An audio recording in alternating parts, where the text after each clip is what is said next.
It's time for your Talk Time Live exclusive. You are now about to witness the strength of geek knowledge. Ladies and gentlemen, with me on the show right now is creative director of SUPERGIANT to talk about the new, possibly their most ambitious game to date, and that is Hades. Folks, please give a warm welcome to Greg KASAVIN of SUPERGIANT Games. How you doing, Greg? Doing well. Thanks for having me on the show. No, it's pretty much an honor. I've been so blessed to have you guys to be able to talk to some of my favorite game developers and just people all around to, learn from and just celebrate the accolades of what you guys have done. First of all, let's get down to it. I asked all of my guests lately of this. How are you guys doing on your neck of the woods? You're in the West Coast. How's everything COVID-wise? Yeah, we've been lucky in a word. We're a pretty small team. We're just under 20 people or so, and working remotely has always been part of how we've done things. Like way back when our Darren, our audio director, and Logan, our voice actor, they're off in New York while the rest of us were West Coast. Logan is still over there. Right. And so like when it was back in March, it was pretty early March for us, and we started hearing about like community spread, and we're like, all right, that does it. Let's just start working from home. And here we are in October, still doing it. So we were all set up to work remotely anyway. I'm just up in my attic here, essentially, and I've been working up here on stuff ever since the Bastion days. So yeah. On some level, it's kind of no different, but of course, there's everything else. Right. The world itself. I'm sure like affects people in different ways, but we're just speaking personally. I'm grateful to have been able to keep working on this game. It's been a nice distraction from everything and a nice way to like stay focused. And we just felt like we had this opportunity, right, to just keep. Many people aren't so lucky to be able to like keep doing what they're doing, and we were. So I think if anything, it kind of made us even more motivated to try to make the most of this one since we had a chance to do it at all. Yeah, and then because of that, it became an escape for me and many others who absolutely enjoyed the efforts of what you guys have done for this. This game was just absolutely amazing, and to me, still amazing because it's ongoing. I feel like it's a different day every day. I'm playing a new experience with it. It's just absolutely awesome. So you mentioned Bastion, which I had the pleasure of playing, as well as Transistor, two award-winning games that you guys really put on a very different perspective with the isometric views and everything and the narratives and everything. But Hades feels like you guys went all out this time around. While maintaining the tradition of SUPERGIANT games, what started the idea of making this robust game? And this is very robust compared to the rest.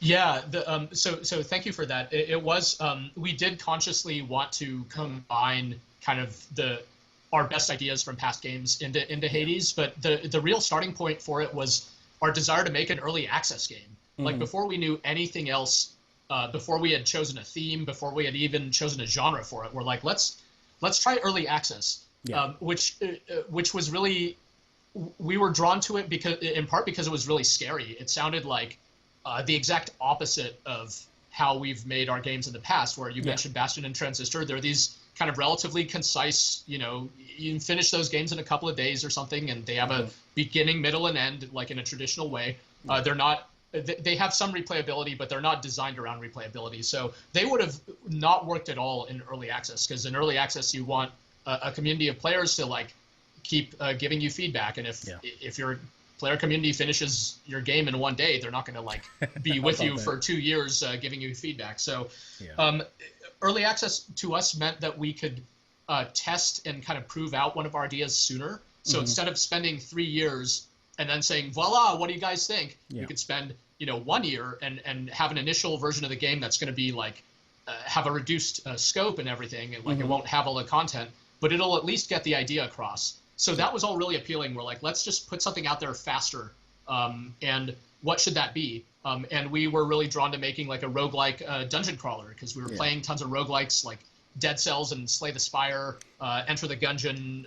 Definitely got the Dead Cells aspect of this. Yeah, we love like Dead Cells.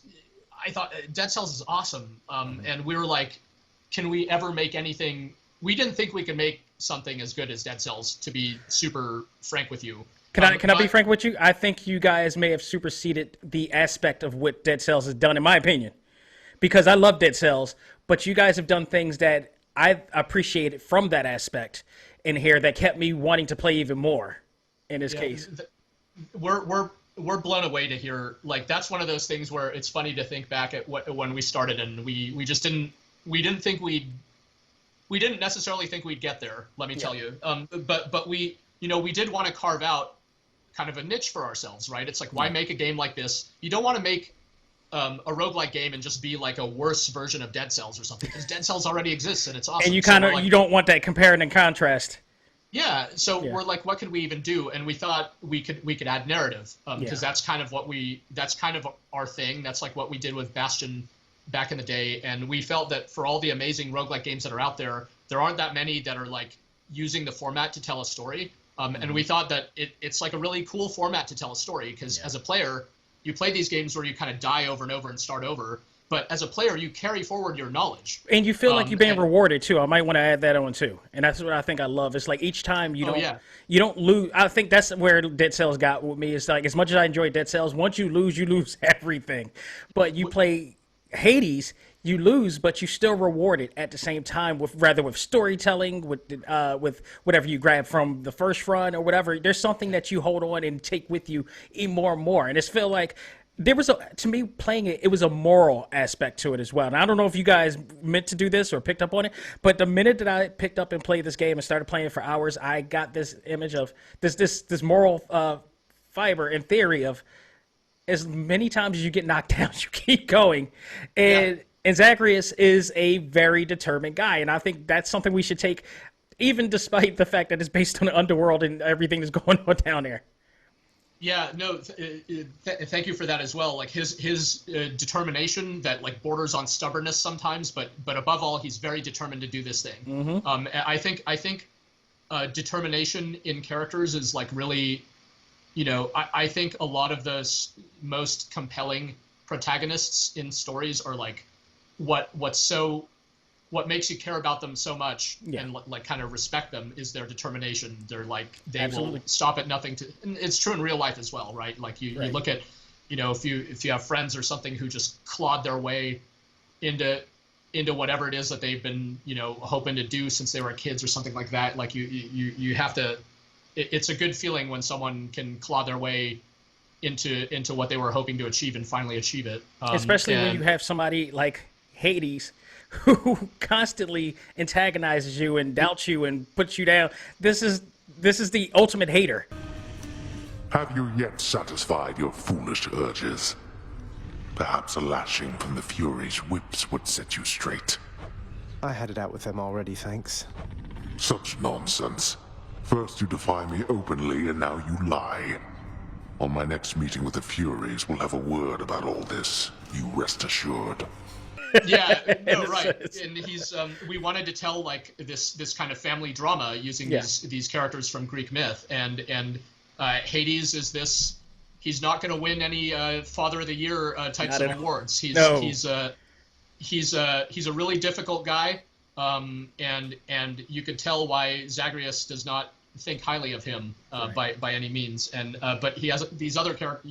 Like you said, you get back to the House of Hades and hopefully you feel almost like rewarded. Like we really wanted to take the sting out of defeat as much as possible, because losing in games feels bad inherently. Like the game doesn't need to make you feel any worse than you do just automatically because you screwed up, you failed. You could have avoided that bit of damage, but you didn't. So we wanted you to come back to the house and actually feel kind of better, because you have these other characters like Achilles or Nyx who are like looking out for you. Who always try, exactly, her son, and So, and hopefully like strike that interesting balance where, in a true to life way, you have people who are trying to push you down, but you have other people who are trying to lift you. Not true of everybody, of course, but hopefully for many of us, we have people who are supporting us in what we do. But we could probably all think of people who would sooner, take us down a couple of notches. I think as of the last few years, there's not one person in our country who hasn't had this type of experience. So the other, I just wanted to add, we wanted to make it almost like a deceptively lighthearted game. Like in spite of the very grim appearance, hopefully as you played it, it's got some humor to it, and it does. It's got plenty of characters who are looking out for you in a genuine way. So we want it to be a game that makes players ultimately feel good, not kind of feel crappy, I guess. No, I think I can attest.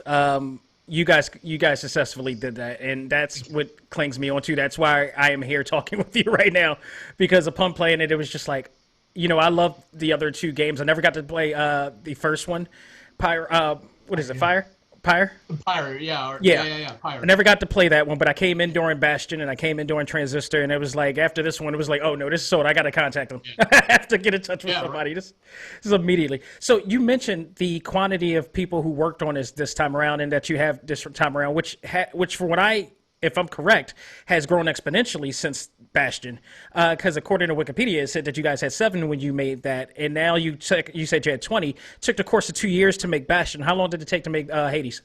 Hades has been a little over 3 years all told. So we started it in like right around this time in 2017. So it was like only a few weeks after Pyre, our third game, came out that we started talking about this one. And we grew. So we were 7 people on Bastion. We grew to 12 for Transistor, and we stayed 12 for our third game. Yeah. And then we grew like as part of making an early access game and wanting to launch it. Basically, within about a year, we grew to our current size of around 20. So I think we're still on the small side, but we certainly have grown. We've been around for 10 years, so going from 7 to 20 over a 10-year period, isn't that much. Let's consider you medium, because the other indie game developers that I've ever talked to, they started and probably are still with 3 to 5. Only a few, maybe Yacht Club Games, probably has grown exponentially from their point since Shovel Knights, and then other. So I think you're reasonably expanded in a positive way. Definitely, and it shows. We couldn't have. I mean, I could go down the list. Like the folks who have joined us, it's like the game just. I can't even. It's one of those things where it's hard for me to remember the times before they were around. Like we couldn't have made Hades without their help.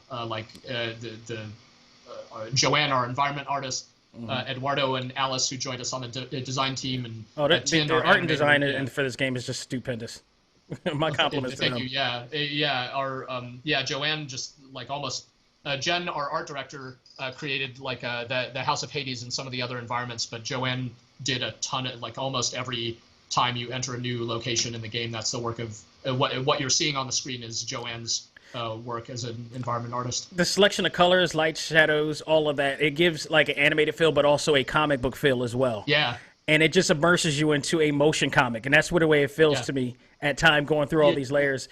And again, a testament to everything that is put together in this thing, because like I said, every time you go in the House of Hades and you start a new run, it's like I say a whole new game, but also a whole new day, because something different happens, new dialogue comes in. It's just an amazing amount of attention to detail in this game that is just absolutely awesome. And most of all, what I think I loved, I can't say most of all, because it's down the wire, just evens out to me of a great balance of everything. But the voice talent in this game is by far like the most very impactful, in my opinion. You got Logan Cunningham plays Lord Hades, that really stands out. Like I said, the ultimate hater. He captures that very well. You got Darren Korb as Zagreus, Peter kind of what is it? How do you spell? As Zeus. So I mean, like you have Lord Hades, but you got the counterpart of Zeus, and they do play off of each other from a opposite standpoint. And then you got so many more multi-talented characters in there. What was the general idea? Do you know what was the general idea about finding the right voice for this game? I do indeed, because I worked on that aspect a lot myself. So this is the first time we've had a big cast of fully voiced characters. We've never done it before. Yeah, exactly. We've always done, in Bastion we had there's a bit of an asterisk on it, but we had essentially one voice actor through the whole thing. And in Transistor we added a couple of voices, but again it's mostly just Logan all on his own. And with Pyre we had a bigger cast, but it was all like there was very little there was only one essentially English-speaking character. The rest of it was kind of a gibberish language that we created for the game. Right. So this one, we wanted the interactions to be more direct, to have that experience almost like in a classic RPG where you could just walk up to a character, hit a button, and talk to them. Right? It's like a tried and true way of interacting in games, and we just wanted to have a world that was populated with characters that you could interact with in that way. And we wanted this big cast, like with a Greek myth setting. Particularly the underworld setting, what was so fun about it is it gives us access to, of course, the Olympians, these kind of like household name characters like Zeus and Athena, but also these like ancient heroes, right? Because everybody dies in Greek myths, so you get like Achilles and Orpheus and Sisyphus and characters like that. And then we get the underworld gods, the so-called chthonic gods, who aren't very well known, but just seemed so interesting to explore, like Nyx, who is, night itself, and Thanatos, who is death itself, and these kind of ideas that are like, they're really out there, cool ideas, and I'm personally surprised that these. And of course, the Fury sisters, who are like partially my favorites. Yeah, the Fury sisters as well. They're not shown in media that much, right? Like for all the stuff that's based on Greek myth, you don't get these characters very much. So we wanted to find actors who like really just really just kind of nailed the characters as we had them in our heads, and like brought something to it as well. Like you mentioned the Furies, Megara, who's the first boss of the game. Avalon Penrose, who's her voice actor. She just, when we heard her audition, we were like, whoa, this wasn't exactly what we expected to hear, but she's bringing this quality to this character that really fits, and she's just kind of making these words jump off the page in a way that we didn't expect. So she was perfect for that part, we thought. Awesome. Yeah. So, as many of us know, when we talk about Greek mythology, when we think video games, we also think of one now legendary, franchise, and that's God of War. Yeah. However, like you just mentioned, you successfully managed to actually take on another element and aspect of that mythology and such. Did you guys have any fears about any comparing and contrasting towards what you were doing with this game as towards that game is in terms of subject matter and accuracy to the mythology for that matter? Yeah, I'll say I would have had more fear had God of War not gone to Norse mythology. They kind of like, they said like, hey, we're done with Greek myth. So I'm like, sweet, because I think there's a lot more to say there. And I think that aside, I've loved Greek mythology since I was a kid. I was like, part of why we chose this theme was, our excitement for it. And I've been like, on a personal level, I've been so fascinated with like the Iliad and like Achilles as a character, for example, like for years and years. So I just felt like we had a point of view on the subject matter that I hadn't seen a lot, like the idea that the Olympians are the ultimate dysfunctional family. Like that's what makes them compelling. It's not that Zeus has lightning powers or whatever. Like that's not what makes Zeus interesting. What makes Zeus interesting is that he's this head of a messed up family, and he is a guy who has like unchecked power. And so telling a story based on those aspects of these characters, it made the ideas flow quickly. And even with God of War, it's like, for sure, we hoped that our combat could be favorably compared to their awesome combat in those games. But like, I'm glad that we even found an angle on our Ares, because the God of War himself is one of the characters in our game, but our Ares is very, very different from the Ares you might see in that game. But I think very true to the source material, in my opinion. What do you think is the biggest lore about Greek mythology that really? Now, for me personally, before you even answer that, like. You said as a kid, but for me, I grew up like everybody else with Disney. And Disney had their own depiction, which is still fine. But, you grow up and maybe take an art history class or two, and you learn some things that you didn't know. For instance, Zeus is a prick. Yeah. and we managed to capture that, and they managed to capture that. Santa Monica managed to capture that in the God of War. Mm-hmm. I'm playing your game, and I see that Zeus is helping him. I got this eerie feeling about Zeus down the line. I'm like, how far is this going to go? I don't know how this is going to go here. And I love that feeling because it's uncertainty. It's not absolute. And that's what I love. But what is the lore about Greek mythology that draws people, do you think? Yeah, I think it is.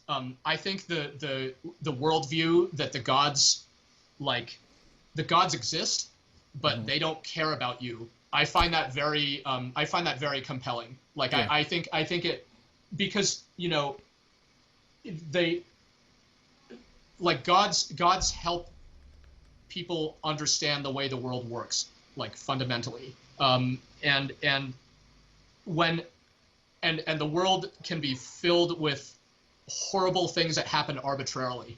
Yeah. And take yourself back to ancient Greece, 5,000 years ago, and your friend gets crushed by a boulder. Yeah. That's not fair. That's messed up. How do you explain that? Well, you looked at Poseidon wrong, and he made an earthquake and he crushed your pal. Sure, that's like as good an explanation as any, I suppose. Right. It's a more comfortable explanation than the world is random and the world is cruel, right? It's better to think of it in terms of like there's gods and they're above us and they have their own fights and squabbles, and sometimes we as mere mortals get caught in the crossfire. Yeah. So I think like that what makes Greek myths so compelling is that the gods have very human qualities. They're petty, they're jealous, they stab each other in the back, and they're vengeful. What's that? And they're vengeful. Yeah, they so just like I think people see these qualities that make them human are, I think, what have made Greek myths survive for all these thousands of years. They're just these compelling characters. So I do get surprised that in modern renditions of Greek myth that Zeus is sometimes rendered as like a benevolent patriarch, like a good guy, because in the source material he is the one who is, I think, responsible for the most bad things, if you had to count. He is not. From what I read, yes, that is the case. But also, it's like history repeating itself, because if you look back at art history, they kind of show you, especially during the Egyptian era and the Greco-Roman era, when they built statues for like Augustus or whoever, like that. Now, I've always been told that Augustus was the good guy of the bunch.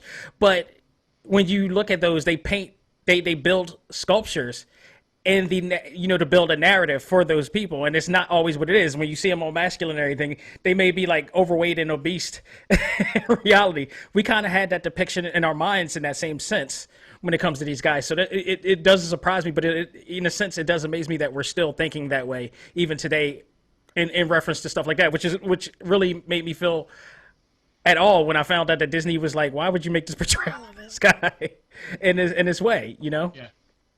Yeah, I feel that Zeus gets like conflated with kind of biblical capital G God, as just like he's just God on high, and he's the king of the Olympians and he's benevolently watching over humans. But that's not. Yeah, if you go back to the source material, that's not what Zeus is like. No. And I think that those qualities are what make him really compelling, and we try to capture those qualities in our depiction of Zeus. He's very different from our Hades. He's overtly. He has that benevolent patriarchal quality, but he is a schemer. Exactly. He's got a lot. The wheels in his head are always turning, and what he's saying and what he's thinking are two very different things. That's the way reasons why I keep giving him nectar. Yes. Hey, just like the ancient Greeks. Say what you will about Zeus, but staying on his good side, you might want to stay on his good side, regardless it's of what between him or Cerberus, and it's like, okay, I want to keep the pet happy because I love the pet, but I want to keep him happy too. So I don't know where this is going. I know there's multiple endings to this thing, but I just like, I want to keep my bearings here. Yeah. But Supergiant Games mastered the art of isometric point of view. Like nobody else. I've played other games like that, but you guys taken it in a way to create your own theme and signature feel with it. But were there any talks about developing a game entirely under a different perspective? Yeah, like I think Pyre, our third game, is the one that has its perspective is different. It's our one game that isn't like the kind of 3/4 isometric view. So we definitely talk about all sorts of stuff, and even with Transistor. We did all these different tests, and in fact, Transistor has a couple of like quasi side-scrolling sequences, but they're not how the main gameplay goes. So we've definitely played with it, but we really love the isometric perspective. Like for several of us, myself included, we used to work at Electronic Arts on the Command and Conquer games, real-time strategy games with like there you little go. tanks and things blowing each other up. So we actually just, I don't know, we like that perspective a lot. It gives you like a good mix of, you know, you're semi close to the characters in the world, but you get to see a lot around you as well. But yeah, I don't know what the future holds. Like we love games with we've just kind of done it because it's something we enjoy and something we've gained proficiency at. But that's not to say we would never try something different. I think like for us, hopefully the sky's the limit in terms. I don't know what we're gonna go on to do from here, and I hope that we continue to kind of push our boundaries one way or another. Well, the good thing is when you do this type of style of gameplay and view, I mean, you're doing each one with a different feel, that it doesn't feel cookie cutter at all. And that's the beauty of it, is that you're creating a different canvas, same style of art, but a different experience, a different expression, a different feel every time. That's true art in a nutshell. So, I mean, kudos to you on that note. What studio worked on the animated promo that you guys did? Oh, yeah, that's a new studio called Studio Grackle. Like there's a bird called a grackle. And it's a studio headed up by a gentleman named Spencer Wan. He came to us, or we knew of him from his work on like the Castlevania animated series and other stuff. Ooh. So like we saw Gen Z, our art director. She like championed the idea of wanting to make an animated launch trailer for this game. I was very excited about it as well, but it's really kudos to Jen for driving the idea forward. That's what drew me in.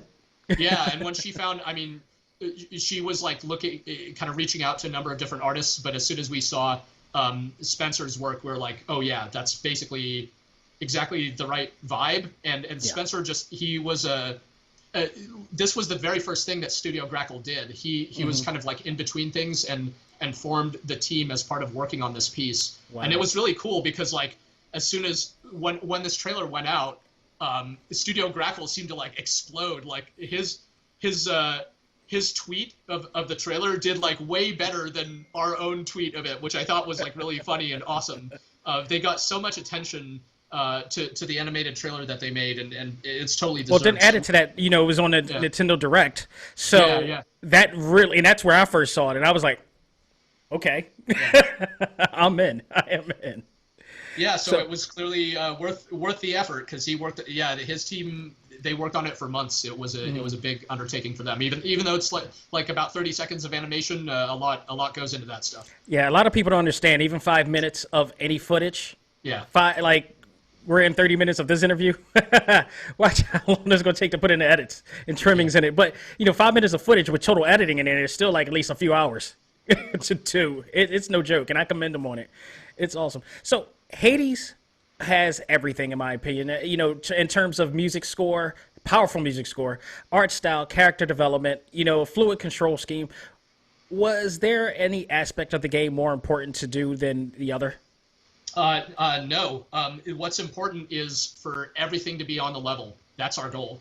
Because like when something in a game, so it's been really gratifying to hear things like what you just said, because sometimes you play a game when there's something that really stands out about it, it can almost work against like a game with like really amazing visuals, but it kind of it's not great to play. When there's a quality of the game that's like better than the other aspects, it can really like drag the experience down, because you're like, oh man, if only this game like played as good as it looked, or if only this game had decent graphics because it plays awesome or whatever. So we want the quality to be consistent. And even you brought up the voice acting. It's like one of the scary things about a bigger cast of characters is like when our starting point is Logan Cunningham, who's been in all of our games and is a genius actor in my opinion. Yeah. We're like, how are we going to find actors who can like exist in the same universe as Logan and not sound totally terrible? And it's kudos to Darren Korb, who's the voice of Zagreus, our audio. He makes all our music. He's the voice of Zagreus and Skelly, and he's our voice director. So he does all the recording with everybody. He's bringing the performance. He's bringing the actors who are not necessarily at Logan level, because we have some like in-house actors as well. He's making sure that everybody sounds on the level, so that there isn't a character who's like, this guy didn't belong in this game or something like that. It's really important. to get to that. That's And we- fantastic. I had no idea that. This is the part I love about indie developers, is because I feel like that there's so much more to prove. There's so much more effort to go in, especially for those who once worked at major corporations and companies who may not have given them the creative freedom to do what they're doing now, and they're proving it. And I love this. This is what the country is supposed to be about. To give that, to prove your worth and opportunity in that. And Supergiant is definitely one of my, favorites in this matter. So I love it. Thank you. What is it that you most appreciate about Hades? About Hades, it's like the whole. I mean, the it's hard to say fully the opportunity to have made it at all. The fact that it exists and that people like it, and that it gave us this kind of excuse as a team to do our best work. I think for many of us down the line, like for Darren, none of us knew on team, like the fact that we did not expect that he would end up being the main character of the game. We've worked with him for years. He hasn't done acting in our previous games. He's like, oh, let me just try this. It's like, wait, this. He initially voiced Zagreus as like, we'd use it for scratch. We'd throw it away once we'd hire a real actor. But I heard it and I'm like, dude, this is actually what we're looking for. I don't think that this is scratch. I think this is the real deal. He's like, oh, I don't know. And we just kept rolling with it. And for myself, I got to write all these characters that like I said, I've been, obsessed with many of them since I was a kid. I finally got a chance to write something in this kind of genre and have a point of view on Greek myth that, I felt like I just wasn't seeing it out there, but felt like someone should do something like this. And just down the line, I think every member of the team was able to bring their best to this game in a set of circumstances where it could have made it almost impossible pretty fast, but we were fortunate to be able to persevere, and we were able to keep going and put this thing out there. Like I said, 3 years ago, we're like, let's make a game that's gonna make people feel good and now it came out, I guess seemingly at the right place at the right time, because for a lot of people, it's just, bringing a bit of light into their lives at a time when things are rough. And I've always known that games have that power. Like for me, they've been the one constant in my life. Like whenever I've been at my lowest points, games are the one thing that have been there for me very consistently. And so I know they have that power, but that our game has been able to kind of be a positive force for people these days really means a lot, and makes the effort of it feel totally worth it. So yeah, those are things I appreciate about it. That's awesome. Your favorite characters? Oh man, you're asking me to choose between my kids, like pretty literally. So I can't. It's rough. There's a lot of them. Yeah, it's a lot of them. Yeah, except having 30 kids, that's like a Greek myth level. So yeah, I have to work from a place like I love all of our characters. That's how I have to operate. Even the ones. Not just even the ones who are bad, sometimes especially the ones who are bad. They sometimes need the most love, the ones who are like the antagonistic characters. I'm really happy with how I'm really happy to see the positive response to Zagreus. We've never had a voiced protagonist in one of our games. That seems like a small thing, but it's a really big deal. We've just done the silent protagonist thing. Essentially in Bastion and Transistor. We approached it in different ways, but these are not characters who kind of like overtly express themselves from moment to moment, whereas Zagreus is there with his personality, and you have to. It's tough to like strike the balance between the character having a personality, but for that to not really clash with what the player wants. Right.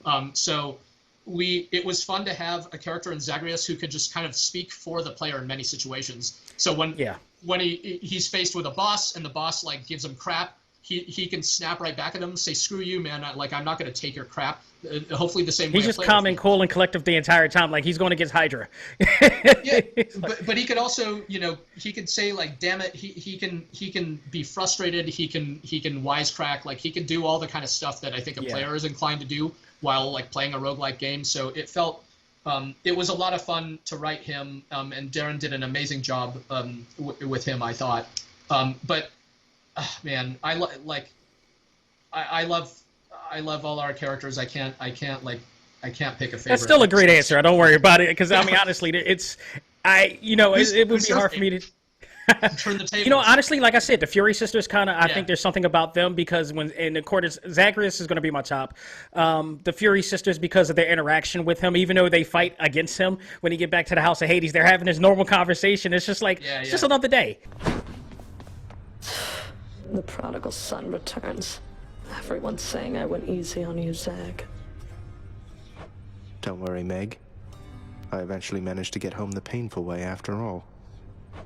Look, I have a reputation to uphold. You get past me again like that, you best go all the way. Now leave me be and don't think you're gonna be so lucky next we meet out there. It's like you're politicians and you have this debate, but you go back and y'all have conversations afterwards. Exactly.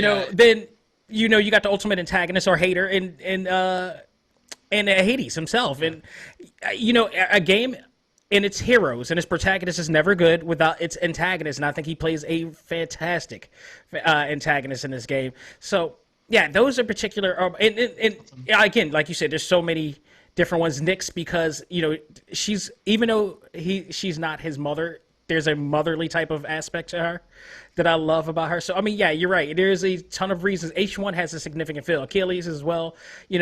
Medusa is hilarious, or Dusa, I should say, is hilarious. Like, I'm still trying to figure out. It's like, why is she so nervous around him?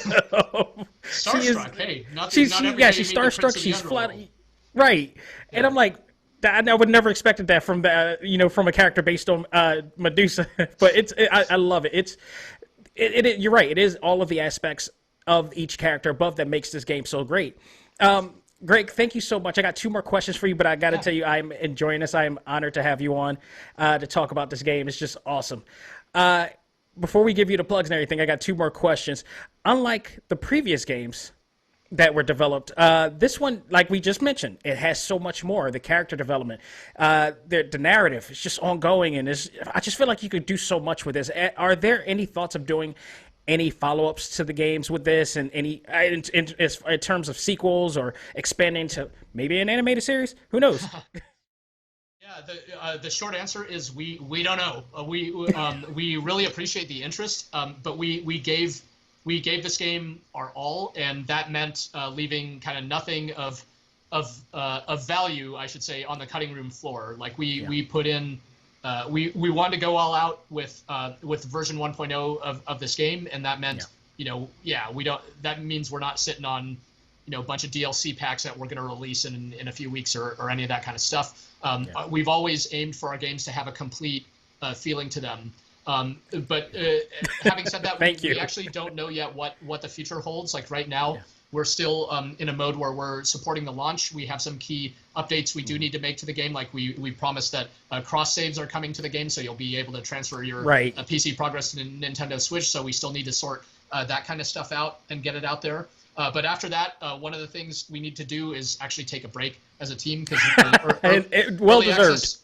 Thank you. Yeah, early access certainly has it has like a pretty intense pace to it. Because even though we're getting positive feedback, we're still getting a lot of feedback and just pushing to get each update out there and so on. So we need to take a bit of a breather, and then we're going to come back and figure out what's next for us. And we sincerely don't know what that is yet. And that's been true after each of our games. We've never planned more than a game ahead, because we know that what happens next for us really is heavily influenced by the results of the game that we're working on, and then how we're feeling. Like, what do we want to do? That's a really important question for us to answer. And my final question to that, and you might have just answered it right there, but the next generation is coming so quickly. I guess after the rest, you guys going to figure out what you're going to do with that aspect, or has there been any thoughts on that?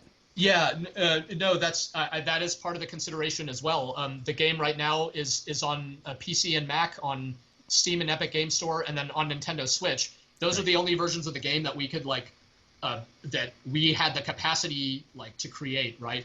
As a small team, I only wish that we could just kind of magically make all of our games in a perfect shape available for every platform under the sun. Like we would, why would we not want that, right? But the truth is, that work is hard. to get your game onto new platforms without compromise, especially and getting that getting it approved by because every Steam has their own stipulations, Nintendo has their own stipulations, PlayStation and so forth. Yeah, that's part of the work, like going through the approvals process and all that stuff. And we and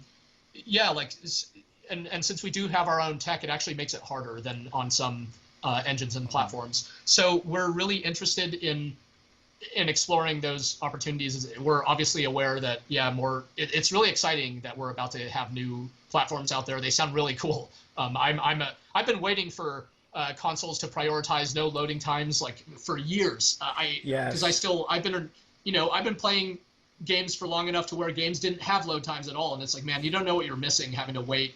And then there was the PlayStation disc era and all that stuff. Yeah, and it started going downhill right on that front. So now they're going back to like, oh, it loads instantly. I think that's going to make a really big and dramatic difference. I think the digital aspect is a big help with that too, and I love. Yeah. I've become a religious digital downloader. I think because of that aspect and just other conveniencies for that matter as well. So, yeah, I am excited. I am very much excited for what's about to come as well. So, Greg, thank you so much for being a part of this. I really, really enjoyed it. Not only thank you, but thank the entire team at Supergiant for what they did. Hades is an awesome game. If you guys have not checked this game out, go out of your way to check it out. I don't want to toot your own horn to this aspect or even jinx it, but I feel with all the reviews that it's already gotten, including mine, I'm waiting for the awards to come in. Thank you. To be in, to be in consideration at all with a year with games like what we had this year is that's one of those things we will never ever ever take for granted with our games. Yeah. It's like I used to be a game critic myself back in the days, and it's like you can't. There's so many amazing games every year that to have made something that may have stood out to people in this way, it is not. It's not something that you can never plan for that. So we're just really grateful that players are enjoying it in this way. So thank you very much. Hopefully we will get the Game Awards this year, and I do hopefully that we get to see your name on it, because if any of you love Bastion, you're going to have a ball with this game. So, Greg, thank you so much. Right now, I want to give you the platform to plug this game, all of your games, where Supergiant games can be found, and everywhere you want them to find you. You just did most of it for me. We're Supergiant Games on Twitter and all those kind of places. We have a big Discord now, and our game is Hades. You could find it. If you search merely for Hades now, it's kind of amazing. It'll come up. There's the actual Greek god of the dead, and there's our video game inspired by him and his many colleagues. So Hades is our game. It's on PC, on Steam, and Epic Game Store, and on Nintendo Switch. We really, really hope you enjoy it if you get a chance to check it out. Yeah. Thank you so much. Folks, I hope you enjoyed this very special episode. On behalf of myself and Greg KASAVIN, all I got to say is learn to let go, live life, and love all things anime, comics, movies, and games. This is A.C.M.G. Presents Talk Time Live. We are out of here. People, stay safe, and again, vote. No Zeus, of course.